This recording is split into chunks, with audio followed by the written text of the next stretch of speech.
Substance. Podcast stupéfiant. Bonjour à tous, bienvenue dans Substance, Jean-Marc Priez et les contradictions de l'État français, épisode 2. Réduire les risques de la consommation de drogue, c'est un principe qui va dans le sens de la santé publique. Quand on réduit les risques, on réduit les dommages. Donc, on améliore globalement la santé des consommateurs. C'est pour ça que le ministère de la Santé subventionne certaines associations de réduction des risques, comme Technoplus. Parce que le boulot de ce ministère, c'est de veiller à la santé des Français et d'accompagner la mise en place de dispositifs qui poursuivent cet objectif. Jusqu'ici, tout va bien. Mais toute réduction des risques efficace ne peut se déployer qu'à partir de l'univers des consommateurs. Vous me pardonnerez de caricaturer, mais en matière de drogue, les conseils d'un préfet encravaté n'ont que très peu de chances d'être suivis par un teufeur encapuché. Seules les associations de consommateurs ont la légitimité auprès des consommateurs pour discuter réduction des risques. C'est pour cela qu'elles sont subventionnées, parce qu'elles sont utiles. Mais, et c'est là où ça se corse, déployer un discours décontracté autour de la drogue peut se heurter très facilement aux passions prohibitionnistes du ministère de l'Intérieur. Et cette contradiction administrative va prendre corps au début des années 2000 dans un épisode judiciaire dont Jean-Marc Priez sera la victime, ou plus officiellement l'accusé. Réglez le son, mettez-vous bien et écoutez, vous êtes dans Substance.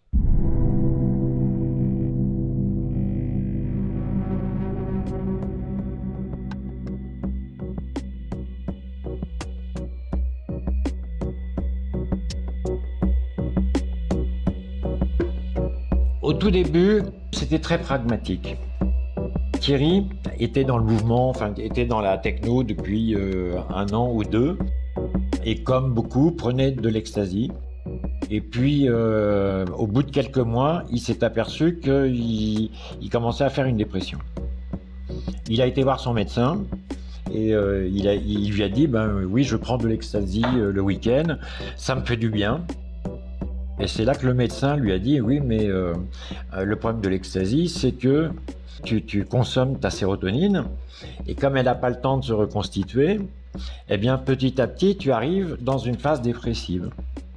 Et Thierry est tombé des nues parce qu'il n'avait jamais entendu parler de ça, et personne n'avait jamais entendu parler de ça. Il a fait quelques recherches, et en fait, dans la recherche scientifique, tout était notifié, marqué. Il a décidé, comme ça, de dire, mais c'est pas possible, de telles informations, on ne peut pas les laisser comme ça. Et donc, il a créé Technoplus avec 2, 3, 4, 5 personnes, je crois. Et le premier flyer, c'était ça. C'était quelque chose sur l'ecstasy. Alors c'est très brut, c'est pragmatique, c'est terre à terre. Et puis au bout de quelques semaines, alors à la fois avec les personnes qui étaient à Technoplus, puis à la fois parce qu'on le temps de se reposer et tout, est venu effectivement d'autres problématiques, notamment, alors pas la dépénalisation, la légalisation des drogues. Technoplus s'est positionné assez rapidement, au bout en 96-97, un an et demi, 2 ans après la création, nous sommes positionnés pour la légalisation de l'usage des drogues. C'était quelque chose d'important. Oui, pour communiquer, en fait, nous, on allait dans les teufs, dans les soirées. Au tout début, on allait dans les soirées légales. Et puis en 97, on a décidé d'aller uniquement dans les free parties parce qu'il y avait une vraie militance dans les free parties. Il y avait des personnes qui militaient pour la fête, pour la musique techno, pour les fêtes libres. Et ça nous correspondait beaucoup plus que ces fêtes légales où les gens payaient. Et où finalement on n'arrivait pas à avoir de volontaires, de bénévoles, puisqu'il y avait aucun intérêt de militantisme. En fait, c'était des consommateurs de fêtes, et pas des. Et donc dans le mouvement, on a été dans le mouvement free, et c'est là que effectivement on s'est développé. Donc on allait dans les fêtes sur place, et notre moyen de discussion, d'information, c'était les flyers. Et c'était des flyers extrêmement simples. C'est-à-dire, on a décidé de faire les choses le plus simplement possible. C'était une feuille A4, pliée en 3, une simple photocopie. Il y avait plusieurs chapitres. L'ecstasy, qu'est-ce que c'est? La définition chimique et autres. Quels sont les effets que l'ecstasy produit? Qui sont les effets recherchés par les personnes qui consomment? Quels sont les effets secondaires? Et quatrièmement, quelles sont les façons de réduire les effets secondaires? Et c'était vraiment, voilà, c'était très simple. Hein. Qu'est-ce que c'est? Quels sont les effets? Quels sont les effets secondaires? Il n'y avait aucune floriture. Il n'y avait aucun message pour dire tu devrais pas. Enfin, il y avait, on prenait pas parti sur le fait de prendre ou pas prendre des produits. Hein. Les personnes sont des personnes adultes qui font ce qu'elles ont à faire, ce que leur liberté leur laisse le droit de faire ou de pas faire d'ailleurs. Mais c'est pas à nous de dire c'est bien, c'est pas bien, tu devrais pas. Donc pas d'incitation ni d'un côté ni de l'autre. Hein. On n'incite pas à prendre et on n'incite pas à ne pas prendre. On donne des informations le plus objectives possible. Et à partir de ces informations, les personnes vont faire des choix qui sont leurs choix responsables. Et nos flyers ont tout de suite, vraiment, ils ont percuté. Ils étaient vraiment simples, une seule feuille. Les gens les prenaient, on les lit pas, c'est pas le soir de la teuf. Hein. C'est pas quand on arrive en teuf qu'on va danser toute la nuit et en plus qu'on va prendre des tasses, de l'alcool, des amphètes, qu'on va lire et puis qu'on va faire des choix. Hein. On emmène le flyer chez soi, puis dans la semaine on le relit, on le garde dans sa chambre. Souvent, on change d'attitude par rapport à un produit quand on a pris une claque ou quand un de ses potes a pris une claque. Hein, c'est toujours la réalité, mais moi j'ai connu ça aussi dans le cadre de la lutte contre le sida. Les jeunes, on avait beau parler de préservatifs, c'était assez compliqué, surtout pour des jeunes qui, pour une bonne partie, n'avaient jamais eu de relations sexuelles. Enfin voilà. Et souvent, c'est quand il y a quelqu'un de la famille, proximité, enfin quand il y a quelque chose de concret autour d'eux, qu'à ce moment-là, les choses changent. Et s'ils ont les outils, c'est-à-dire les bons outils, c'est-à-dire si, après tout, notre flyer, il est relu d'un autre œil, c'est très utile. Donc on a commencé à faire des flyers sur les produits, parfois sur les façons de prendre, c'est-à-dire sniffer. On a fait un flyer sur sniffer propre, sur le mélange des produits, on a commencé aujourd'hui, je crois qu'on a 35 flyers différents. Que ce soit sur les produits, les attitudes et autres. Et ça reste encore aujourd'hui un des trucs les plus importants. C'est ce qui est le plus téléchargé à Technoplus. On sait qu'il y a des personnes qui font la collecte. Parce que tous les 5 ans, on change de dessinateur. Donc, il y a des personnes qui ont les collections de 95 jusqu'à 2024, 2023. Mais ça reste simple. En fait, tout le monde peut télécharger avec une simple photocopieuse. On a ce format A4 qu'on plie en 3 et ça coûte pas très cher. Et c'est efficace.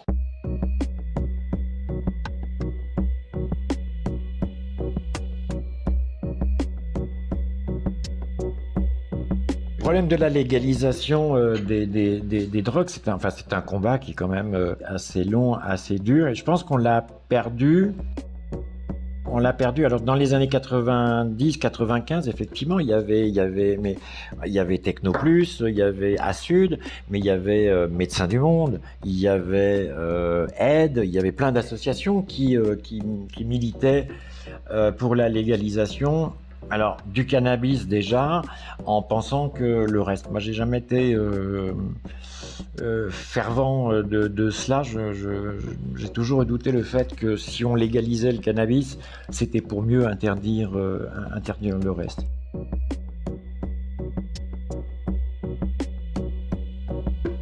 Moi, je suis pour la légalisation des drogues, je milite, mais en fait, c'est pas seulement pour les drogues. J'ai relu une phrase il n'y a pas très longtemps de Michel Foucault qui disait que ce que l'on croit à la marge de la société se construit en son centre, et à partir de là, créer de la politique.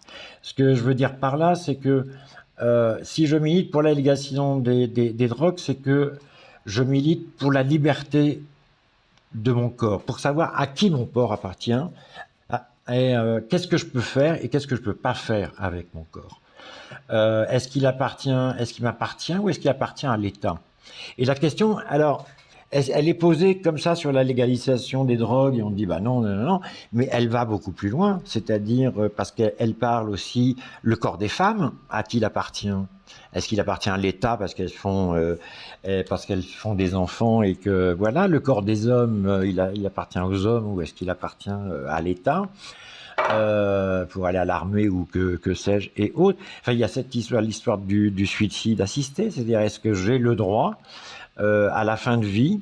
Enfin, ça englobe en fait toutes ces questions-là. Ce que l'on croit à la marge, en fait, c'est au centre de la société. Ça pose des questions au centre. La légalité, le droit de prendre des drogues, ça pose la question de, en fait, qu'est-ce que je peux faire avec mon corps et qui m'interdit quoi et au nom de quoi. C'est vraiment la grande question. Alors aujourd'hui, oui, il y a plus de... Il y a vraiment... Alors, bon, il y a la légalisation peut-être un petit peu thérapeutique. Enfin, on fait des petites avancées et puis ça recule. Enfin, bon, sur les drogues, c'est très, très compliqué parce que le ministère de la Santé a peu de poids, le ministère de l'Intérieur. On voit bien pour les salles de consommation assistées, voilà, il y en a une qui est ouverte à Paris, mais il y en a une qui devrait être ouverte à Marseille. Il y a les locaux, il y a les salariés qui ont été embauchés, il y a voilà, le ministre de l'Intérieur a dit non.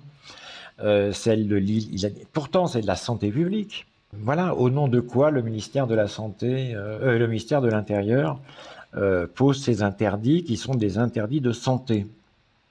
Ben, peut-être qu'il y aura un jour une légalisation du cannabis, de l'herbe. Peut-être que des paysans vont décider d'en faire et qu'à un moment donné, ils sont assez puissants. Hein, c'est-à-dire que comme c'est une question de survie pour eux, la culture, peut-être qu'ils feront fléchir l'État sur le fait qu'on ait du cannabis français estampillé.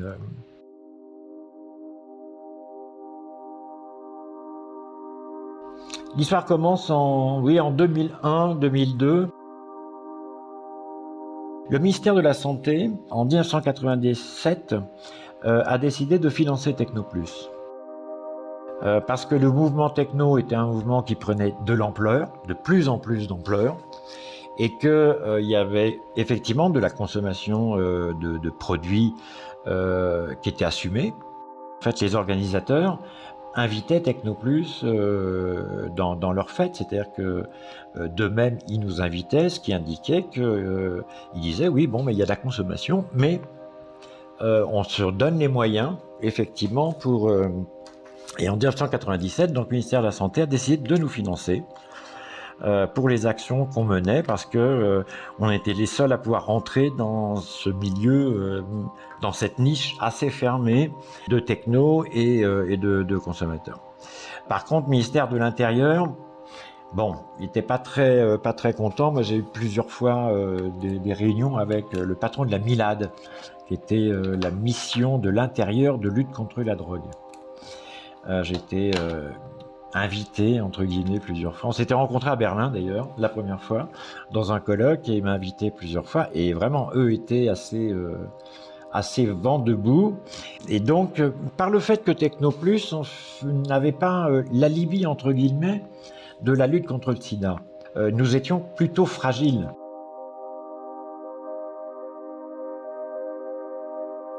Donc ils ont essayé 2-3 fois de nous mettre en procès, et en 2003, il y a eu, effectivement, on a été mis en accusation. Technoplus a été mis en accusation pour deux flyers.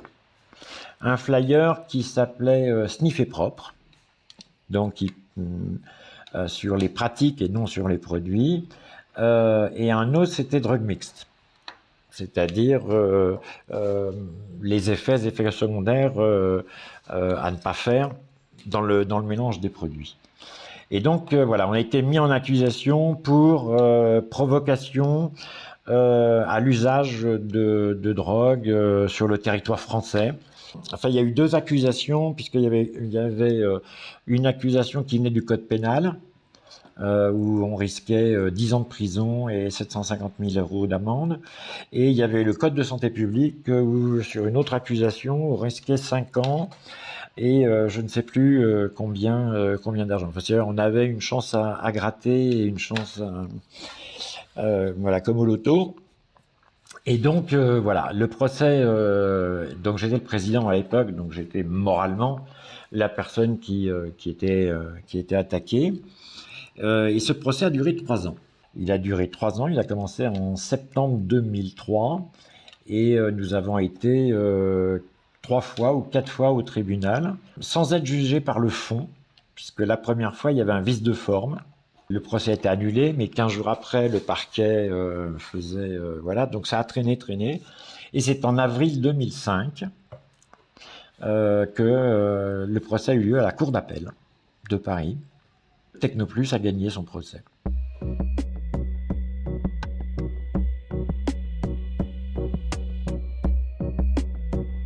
Le fond a été jugé par la Cour d'appel.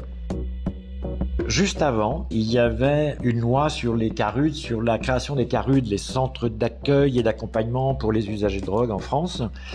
Et dans cette loi, il était dit que les acteurs qui travaillent dans le cadre de la réduction des risques, c'est-à-dire pas pour l'abstinence, mais qui donnaient des seringues ou qui donnaient des conseils d'usage, ne pourraient pas être attaqués pour ce qu'ils faisaient. C'était vraiment une réponse au procès.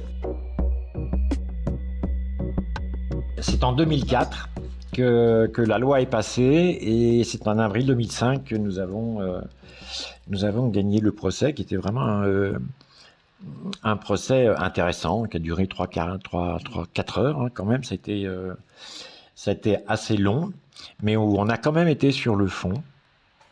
Et je vais dire qu'il y a eu un moment d'anthologie quand la présidente de la Cour d'appel de Paris a lu le flyer Sniffer propre, reste-toi bien le nez. Enfin, c'était un petit moment d'anthologie, mais c'était très agréable. Et donc voilà, nous avons été effectivement, il a été jugé que Technoplus œuvrait pour la santé des personnes et non pour l'incitation à la consommation. Le problème de la consommation de drogue et des consommateurs et des consommatrices, c'est qu'il y a, en fait, il y a des personnes qui s'en sortent bien, qui s'en sont toujours bien sorties et qui s'en sortiront toujours bien. Et c'est vrai qu'aujourd'hui, c'est plus facile parce qu'on a de l'information à profusion sur Internet, sur lesquels on peut faire des choix, et les personnes sont suffisamment responsables pour prendre les bonnes informations qui leur soient utiles et faire des bons choix. On peut acheter des produits effectivement sur Internet, on peut se faire livrer en toute sécurité. Enfin, il y a vraiment pas de souci. Et puis il y a un autre problème, et qui n'est pas le problème de la drogue, en fait, qui est le problème de la marginalité, de la pauvreté. Quand on stigmatise, par exemple, la colline du crack à Paris, la colline du crack, c'est pas une colline de drogue, c'est une colline de quart-monde. C'est une colline de pauvreté, de personnes mises à l'écart de la société. Le problème, il est là, c'est pas le problème de la drogue. Et ça existera toujours, et les pouvoirs publics prendront toujours cet exemple comme étendard pour dire que la drogue, c'est de la merde. Alors que le problème, les 9/10 des personnes qui prennent des drogues sont tout à fait insérées. Il y a des personnes voilà, qui ont fait des études supérieures, qui sont cadres, voire patrons de boîte, et qui prennent des drogues sans aucune difficulté. et qui n'auront jamais de difficultés dans leur vie. Difficultés sociales, ça va de soi, et difficultés médicales et autres. Donc ça ne changera pas. Mais effectivement, la question de la pauvreté et la question de la mise à l'écart d'une société, c'est un autre problème.